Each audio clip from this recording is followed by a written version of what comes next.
Quédate en la casa, que en La Iguana nos quedamos contigo para informarte.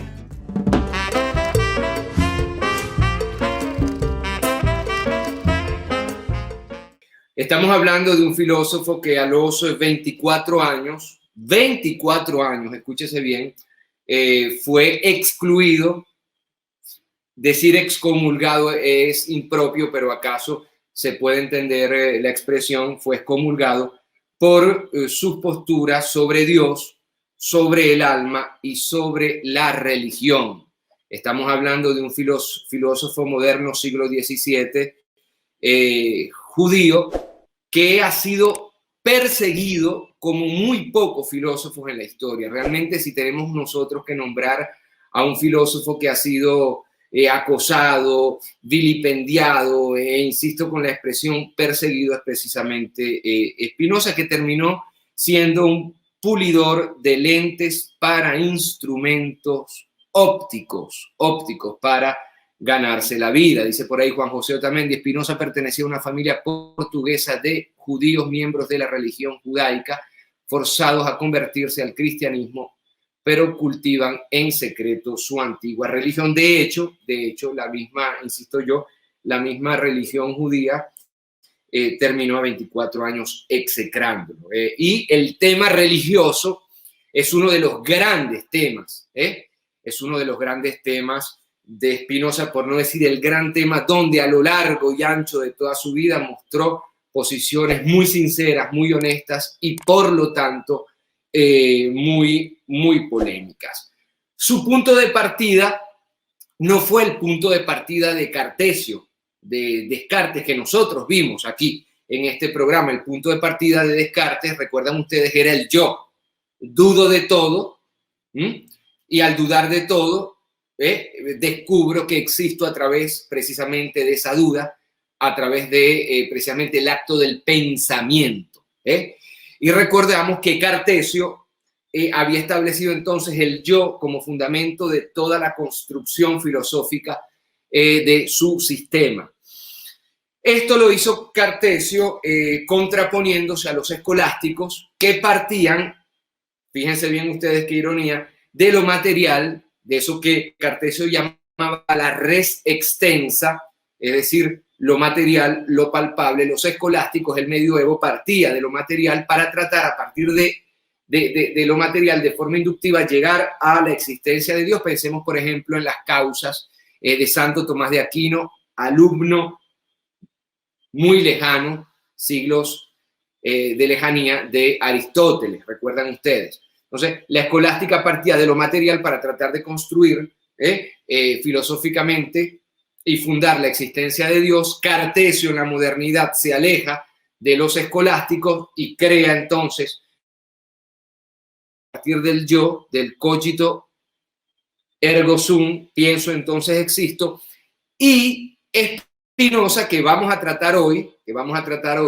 parte precisamente, gran admirador de la filosofía de Cartesio, parte de la filosofía cartesiana, pero con elementos críticos. Ya no parte entonces del yo, ahora parte de, agárrense bien, parte de Dios, pero de un Dios particular. El Dios de Spinoza es un Dios muy particular, es un Dios que recorrió todo el siglo XVII, XVIII, XIX, XX, XXI y llegó hasta ahora. El Dios de Spinoza y la filosofía y la ética de Spinoza ha determinado el pensamiento, de, por ejemplo, de Freud, y lo vamos a ver con sus teorías de los conatos, como expresión, los conatos del apetito del deseo. Antonio Negri también tomó ideológicamente el pensamiento de Spinoza, Antonio Negri contemporáneo. Deleuze evidentemente también se explayó sobre el pensamiento de Spinoza y es un pensamiento realmente muy, por decirlo menos, interesante, y es una montaña que hoy vamos a tratar de escalar juntos, un Everest que vamos a tratar de escalar juntos. Para entonces entender el contexto, siglo XVII, nacido, insisto, en 1632, fallecido en 1677, yo le pido a mi equipo de producción que coloquemos el primer video que contextualiza quién es Spinoza y cuáles son los orígenes de Spinoza. Adelante, por favor, con el video número 1. Perteneció a una familia bien posicionada y respetada en la comunidad judía holandesa.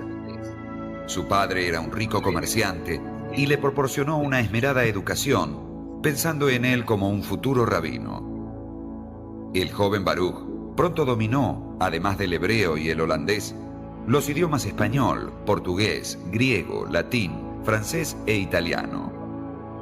Además de familiarizarse con la Torá y el Talmud, su curiosidad lo llevó a interesarse por la Kabbalah, las matemáticas y la filosofía. Conoció y apreció el pensamiento de Descartes. Su despierta inteligencia lo llevó pronto a cuestionar abiertamente la interpretación ortodoxa de los textos sagrados.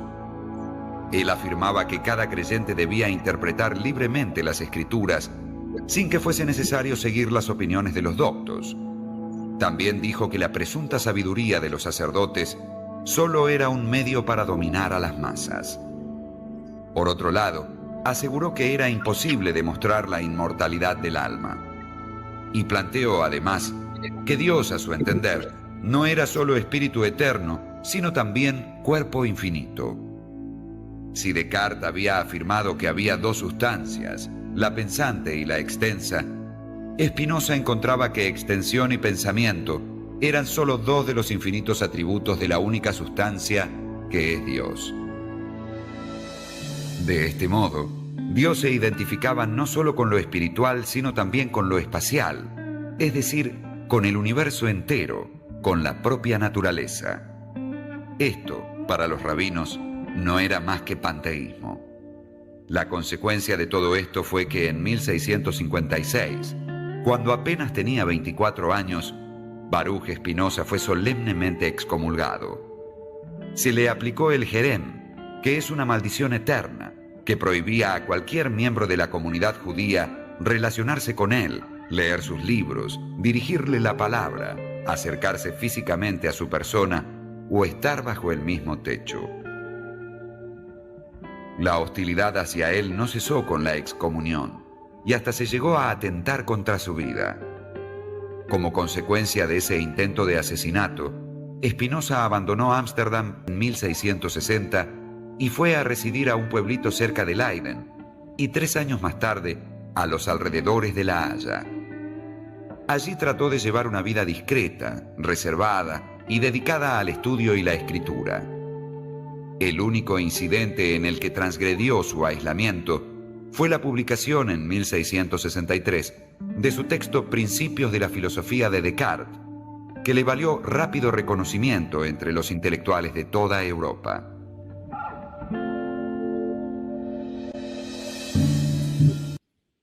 Un filósofo entonces evidentemente complejo que trastocó el concepto mismo de Dios, y al trastocar la idea misma de Dios trastocó evidentemente la idea de ética, trastocó evidentemente la idea de política y trastocó evidentemente incluso la idea misma de la psicología, así como se entendía la palabra impropia para el 1632 cuando nace, pero trastocó evidentemente también toda la concepción del mismo ser humano cuando habla, entre otros temas, del deseo y de una ética fundamentada en el deseo.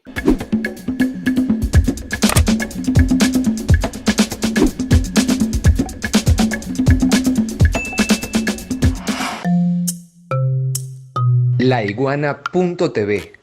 La verdad hecha tendencia.